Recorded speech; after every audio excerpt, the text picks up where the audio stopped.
उत्तर प्रदेश की सियासी जंग जीतने के लिए मैदान में कूदते ही सूबे के मुखिया योगी आदित्यनाथ ने ऐलान कर दिया था कि ये 80 बनाम 20 की लड़ाई है, जिसे योगी विरोधियों ने इस कदर प्रचारित किया कि जैसे वो 80% हिंदू और 20% मुसलमानों की बात कर रहे हैं। हालांकि सीएम योगी ने खुद अपने इस बयान पर सफाई देते हुए बता दिया था कि उन्होंने क्यों कहा था कि इस चुनाव में 80 बनाम 20 की लड़ाई है। उन लोगों को जिन लोगों के जीवन में व्यापक परिवर्तन लाने का काम हुआ है और जो लोग प्रदेश सरकार के हर अच्छे कार्य को हमेशा समर्थन करते हैं, 80% वे लोग होंगे। 20% वे लोग जिनको हमेशा विरोध करना है, वे पहले भी विरोध करते थे, आज भी विरोध करेंगे। नकारात्मक सोच है, वे पेशेवर माफिया और अपराधियों के समर्थक हैं, वही रहेंगे। तो चुनाव तो 80 बनाम 20 का है।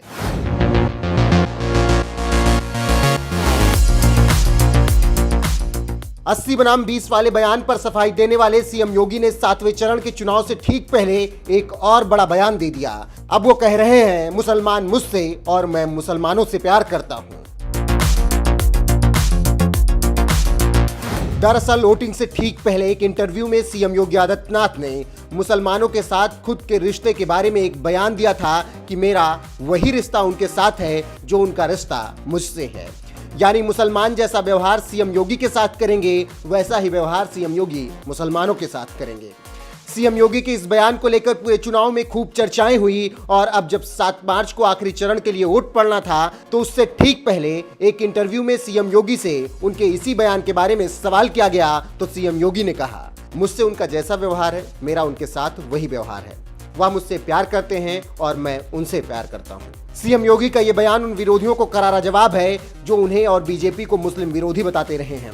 सिर्फ योगी ही नहीं, देश के प्रधानमंत्री नरेंद्र मोदी ने तो कई चुनावी रैलियों में खुलेआम मुस्लिम बहन बेटियों से वोट मांगा।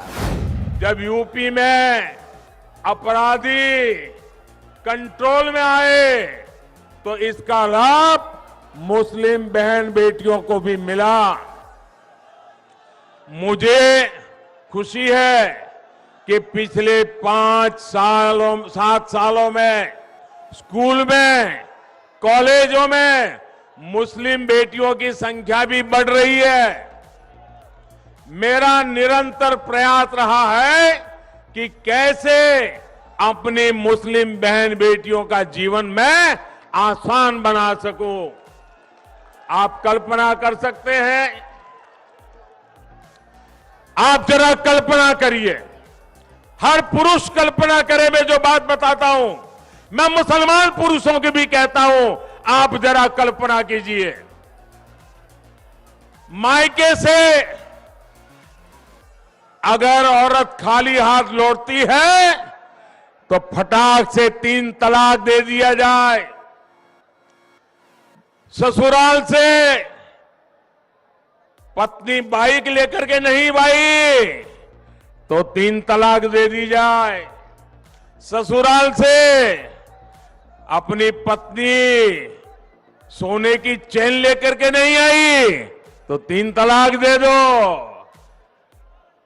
घड़ी मंगवाई, घड़ी नहीं आई, 3 तलाक दे दो। मोबाइल मंगवाया, मोबाइल नहीं आया, 3 तलाक दे दो।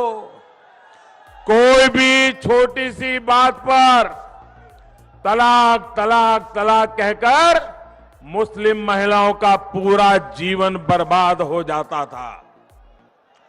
और सिर्फ उस मुस्लिम महिला का ही नहीं, आप उस बेटी के पिता का दर्द समझिए, उस बेटी की मां का दर्द समझिए। जब बेटी वापस चली आए तो उसके मन पर कितनी गुजरती होगी। वो हमेशा इस डर में जीती थी कि कहीं बेटी 3 तलाक ना हो जाए। साथियों, आज देश की हर मुस्लिम बहन बेटी के पास 3 तलाक के खिलाफ कानून की सुरक्षा हमने दी है।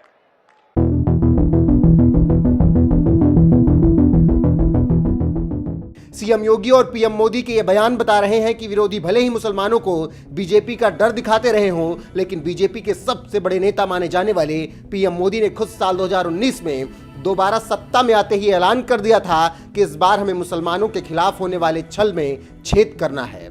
और अब सीएम योगी ने मुसलमानों को लेकर यह बयान दे दिया है कि मुझसे उनका जैसा व्यवहार है, मेरा उनके साथ वही व्यवहार है। वह मुझसे प्यार करते हैं और मैं उनसे प्यार करता हूं। सीएम योगी के इस बयान पर आपका क्या कुछ कहना है? अपनी राय कमेंट कर हमें जरूर बताएं। साथ ही दूसरे चरण की वोटिंग के दौरान सीएम योगी ने एक इंटरव्यू में गजवाए हिंद जैसे मुद्दे पर क्या कुछ कहा, आइए आपको सुनाते हैं। अगर कोई व्यक्ति, भाई मैंने तो 80-20 की बात की थी। मैंने कहा 80% बीजेपी के साथ होगा, 20% हमेशा विरोध करता है, विरोध करेगा। हमने जाति, मत, मजहब की बात नहीं की थी। हमने तो 80 बनाम 20 की बात की थी। 80 वे लोग जो सरकार के सुरक्षा के एजेंडे से खुश हैं। 80 वे लोग जो सरकार के लोक कल्याणकारी और गरीब कल्याणकारी कार्यों से खुश हैं, जिन्हें विकास पसंद है, जिन्हें राज्य सरकार के द्वारा पारदर्शी तरीके से ईमानदार भर्ती की प्रक्रिया के माध्यम से अपने कार्यक्रमों को आगे बढ़ाने का अवसर प्राप्त हुआ है। उन लोगों को, जिन लोगों के जीवन में व्यापक परिवर्तन लाने का काम हुआ है और जो लोग प्रदेश सरकार के हर अच्छे कार्य को हमेशा समर्थन करते हैं, 80% वे लोग होंगे। 20% वे लोग जिनको हमेशा विरोध करना है, वे पहले भी विरोध करते थे, आज भी विरोध करेंगे। नकारात्मक सोच है, वे पेशेवर माफिया और अपराधियों के समर्थक हैं, वही रहेंगे। तो चुनाव तो 80 बनाम 20 का है, लेकिन मैं कह सकता हूं कि पहले चरण के मतदान के बाद स्पष्ट हो चुका कि वास्तव में चुनाव 80 बनाम 20 का ही है।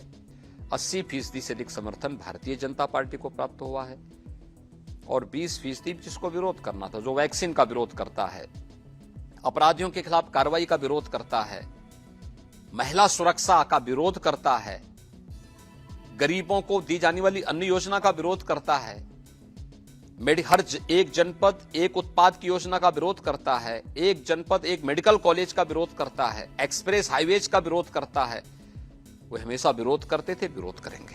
तो आपका आज एक ट्वीट मैंने देखा अभी आने से पहले कि गजवाए हिंद का सपना देखने वाले तालिबानी सोच के मजहबी उन्मादी की गांठ लें कि वो भारत में शरिया नहीं चलेगा, संविधान चलेगा। ये आज ट्वीट करने का मतलब और इसका देखिए, मतलब नहीं है ये, इसका मतलब है जो लोग सपना देख रहे हैं गजवाई हिंद का, मैं बहुत स्पष्टता के साथ कह सकता हूं, ये नया भारत है। ये दुनिया के सबसे लोकप्रिय नेता से नरेंद्र मोदी जी के नेतृत्व का भारत है। इस नए भारत में विकास सबका, लेकिन तुष्टीकरण किसी का नहीं। सबका साथ, सबके विकास की भावना के साथ सरकार कार्य कर रही है। सबका विश्वास और सबके प्रयास को लेकर के सरकार चल रही है। ये नया भारत संविधान के अनुरूप चलेगा, शरीयत के अनुरूप नहीं। और मैं इस बात को भी स्पष्टता के साथ कह सकता हूं, गजवाए हिंद का सपना कयामत के दिन तक भी साकार नहीं होगा। सर, हमने देखा है कि हिजाब को लेकर कंट्रोवर्सी चल रही है, उस पर आपका कोई व्यू है कि हिजाब? देखिए, मेरा तो बहुत स्पष्ट मानना है, भारत की व्यवस्था संविधान के अनुरूप चलनी चाहिए। हमारी व्यक्तिगत आस्था, हमारे व्यक्तिगत स्वयं के अधिकार या हमारी स्वयं की पसंद नापसंद हम देश के ऊपर लागू नहीं कर सकते, संस्थाओं के ऊपर लागू नहीं कर सकते। ये नहीं लागू कर सकते हैं। क्या मैं उत्तर प्रदेश के अंदर सभी कर्मचारियों को या सभी लोगों को ये बोल सकता हूं कि आप भी भगवा धारण करें? ये उनका विषय है, जो उनको धारण करना करें, लेकिन ड्रेस कोड स्कूलों में लागू होना चाहिए। स्कूल का विषय है, स्कूल के अनुशासन का विषय है। आर्मी में कोई ये कहेगा कि हम लोग जो है अपने अनुसार चलेंगे, फोर्स में कोई इस प्रकार की बात करेगा? कहां अनुशासन रह पाएगा? व्यक्तिगत आस्था आपकी अपनी जगह होगी, लेकिन जब संस्थाओं की बात होगी तो संस्था के नियम कानून को हमें मानना होगा। देश की व्यवस्था होगी, देश के संविधान को मानना होगा। लेकिन ओवैसी साहब जो यहाँ पे बड़ी जोर शोर से कैंपेन कर रहे हैं, वो तो यहाँ पे वो कह रहे हैं कि जो हिजाब है फंडामेंटल राइट है, और एक दिन एक बेटी जरूर प्रधानमंत्री बनेगी जो हिजाब पहने होगी। देखिए, उसी बेटी को तो स्वतंत्र कराने के लिए, उसी बेटी को तो अधिकार देने के लिए प्रधानमंत्री मोदी जी ने 3 तलाक की कुप्रथा को हमेशा के लिए रोका है। उसी बेटी को न्याय दिलाने के लिए, सम्मान दिलाने के लिए और स्वावलंबन के मार्ग पर अग्रसर करने के लिए ये फैसले लिए जा रहे हैं। और उसी बेटी के सम्मान को लेकर के हम लोग इस बात को कहते हैं कि शरीयत के अनुसार व्यवस्था नहीं चलेगी, संविधान के अनुरूप चलेगी। जब संविधान के अनुरूप व्यवस्था चलेगी, हर बेटी को सुरक्षा, हर बेटी का सम्मान और हर बेटी के स्वावलंबन का कार्य होगा।